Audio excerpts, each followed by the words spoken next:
এবাৰ শীতেৰ আসাৰ সাথে ৰেডিও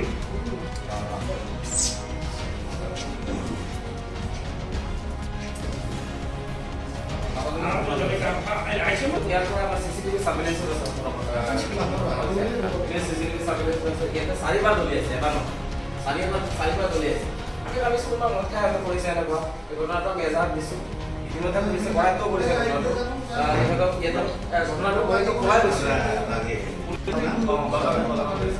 যোৱাকালি আৰু যিটো ঘটনা হৈ গ'ল তাতে আমি সন্দেহ কৰিছোঁ ইয়াত কোনো কনস্পাইৰেচি হৈ আছে কাৰণ এটা ঘটনা হৈ যোৱাৰ পিছত আকৌ যোৱাকালি ঘটনা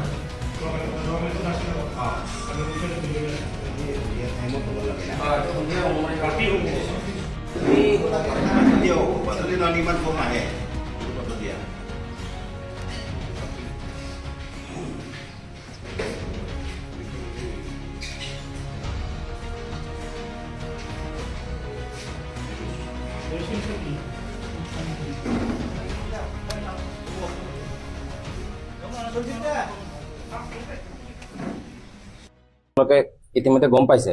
যে যোৱা 12 তাৰিখত আমাৰ কোকৰাঝাৰ জিলাৰ এখন বিষয়ববীয়া সভা আছিলে য'ত ৰাজ্যিকৰ সাধাৰণ সম্পাদকো উপস্থিত আছিলে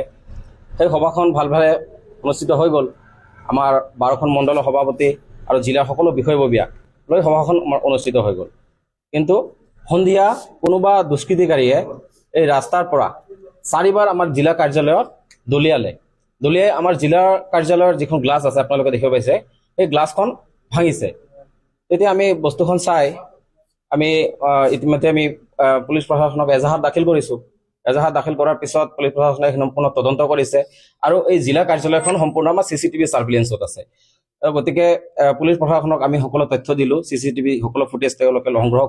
সংগ্ৰহ কৰি তাৎক্ষণিকভাৱে তেওঁলোকে এই কালপ্ৰিটজন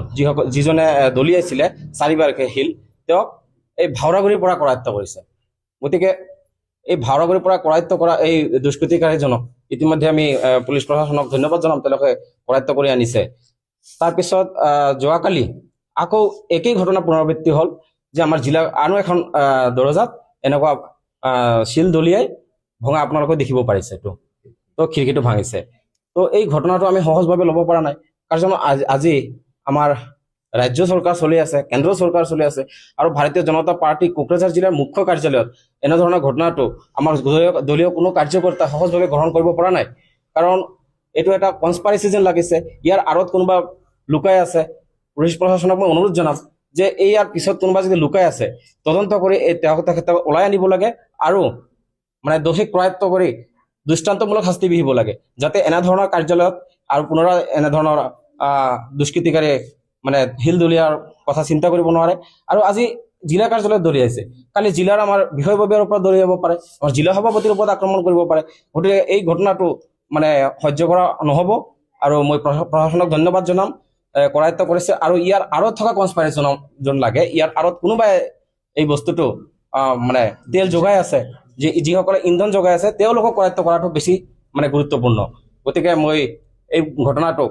মই অনুৰোধ জনাইছোঁ প্ৰশাসনক যে আৰু ক্ষিপ্ৰতৰ কৰি তোলক যাতে ইয়াৰ দোষীৰ ভিতৰত কোন আছে ইয়াত কৰায়ত্ব কৰি দৃষ্টান্তমূলক শাস্তি বিহাটোৱে আমাৰ এক নম্বৰ এতিয়া গুৰুত্বপূৰ্ণ বিষয় এইজন কৰায়ত্ব কৰাজন নহয় কোনো পাৰ্টিৰ মানুহ নহয় ইতিমধ্যে পুলিচ প্ৰশাসনৰ লগত তেওঁলোক এইটো আছে যাক কৰায়ত্ব কৰিছে আমি এজাহাৰ দাখিল কৰাৰ পিছতে পুলিচ প্ৰশাসনে ক্ষিপ্ৰভাৱে এইখন তদন্ত কৰিছে আৰু আজিৰ বিষয়টো পুলিচ প্ৰশাসনে ইতিমধ্যে তদন্ত কৰি গৈছে আৰু ইয়াৰ CCTV ফুটেজো আমাৰ লগত আছে এইটো তদন্ত চলি আছে চাই ওলোৱা হ'ব আৰু ইয়াৰ ভিতৰত মোৰ ঘটনাটো হৈছে যে ইয়াৰ ভিতৰত কোনোবা কনস্পাইৰেচি কৰিছে সেইটো ওলাব লাগে আমি এইটো বুজিব পৰা নাই এতিয়া কোনে কৰিছে এইটো পুলিচ প্ৰশাসনে গম পাব এইটো তদন্তৰ আওতাত অহাৰ পিছত ইন্ধন যোগাৰ কথা এতিয়া কোন হয় এইটো আমি ক'ব পৰা নাই এইটো কাৰণে আমি মানে বেছি চিন্তিত হৈছোঁ যে আমাৰ দলীয় কৰ্মীটো এনেকুৱা কেতিয়াও হ'ব নোৱাৰে ভাৰতীয় জনতা পাৰ্টিৰ কাৰ্যকৰ্তা কেতিয়াও হ'ব নোৱাৰে এনেকুৱা ধৰণৰ চিন্তা কাৰণ ভাৰতীয় জনতা পাৰ্টিৰ কাৰ্যকৰ্তাই এই কাৰ্যালয়টো মন্দিৰ বুলি ভাবে গতিকে আমাৰ কাৰ্যকৰ্তা কৰাটো এইটো আমি নাভাবোঁ আমাৰ কাৰ্যকৰ্তা কৰিছে কিন্তু যদিও কাৰ্যকৰ্তা কোনোবা কৰিছে এইটো আইনৰ আয়ত্তত আহিব লাগিব যদি এনেকুৱা কৰিছে সেইকাৰণে তদন্তটো হ'ব লাগিব ভালভাৱে ক্ষিপ্ৰভাৱে হ'ব লাগিব যদি যিয়েই নহওক দোষী যিয়ে দলীয় কাৰ্যালয়ত মানে হিল দলিওৱা দলীয় কাৰ্যকৰ্তা কেতিয়াও হ'ব নোৱাৰে আৰু তেনেকুৱা যদি কোনোবা আছে পুলিচ প্ৰশাসন নিশ্চয় ওলাব আমি এইটোৱে চাই আছো দলত কিবা আপোনালোকৰ অলপ মতবিৰোধ হৈছে নেকি চাওক দলততো তেনেকুৱা মতবিৰোধ একো নাই দলৰ মতবিৰোধৰ কথা একো নাই আমাৰতো দলৰ সাংগঠনিক সভা চলি আছে আমাৰ ইতিমধ্যে আমাৰ জিলাৰ প্ৰশিক্ষণ শিবিৰ হৈ গ'ল 12খন মণ্ডলত আমাৰ দলীয় কাম সুন্দৰভাৱে চলি আছে দলীয় কাৰ্যত একো বাধা নাই কেইদিনমান আগতে আপোনালোকৰ দলৰ মাজত নাই কিছু মনোমালিন্য থাকিব পাৰে পুৰণি জ্যেষ্ঠ কাৰ্যকৰ্তাসকল কিছুমান আছে যিসকলে দলত আমি কিবা অসুবিধা পোৱা নাই এইবিলাক থাকিব পাৰে দলত এইবিলাক থাকেই ৰাজনৈতিক দলত কোনোবা অসন্তুষ্টি থাকিব পাৰে এইবিলাক আমাৰ দলীয় কাৰ্যালয়ত এইবিলাক ইতিমধ্যে সমাধান হৈ গৈছে সেইবিলাক বিষয়ে আমাৰ একো আলোচনা নাই ইয়াত এইটো বিষয়টো হৈছে যে আমাৰ দলীয় কাৰ্যালয়ত শিল দলীয়টো মানে কেনে ধৰণৰ মানে ব্যক্তি হ'ব পাৰে আৰু তাৰ ইচ্ছাটো কি আজি দলীয় কাৰ্যালয়ত যদি শিল দলিয়াইছে কালি আমাৰ কাৰ্যকৰ্তাৰ ওপৰত যে শিল দলিয়াব দুৰ্ঘটনা কৰাৰ কাৰণে পৰিকল্পনা নকৰিব এইটোতো গেৰেণ্টি নাই গতিকে দলীয় কাৰ্যকৰ্তাসকলৰ কাৰণে আৰু আমাৰ দলীয় কাৰ্যালয়খনৰ কাৰণে আমিতো এইটো আমাৰ অসম চৰকাৰক মই অনুৰোধ জনাম যে আমাৰ মাননীয় মুখ্যমন্ত্ৰী ডাঙৰীয়াও ইয়াৰ ওপৰত গুৰুত্ব দিব লাগিব কাৰণ কি আমাৰ দলীয় কাৰ্যকৰ্তা যদি সুৰক্ষিত নাথাকে দলীয় কাৰ্যালয় যদি সুৰক্ষিত নাথাকে আমি কেনেকৈ আমাৰ সাধাৰণ কাৰ্যকৰ্তা সাধাৰণ মানুহ কেনেকৈ সুৰক্ষিত থাকিব গতিকে এই বিষয়টো গুৰুত্বভাৱে লৈ যাতে উচিত বিচাৰ কৰে আৰু দোষী কৰায়ত্ব কৰাটো আমাৰ মূল উদ্দেশ্য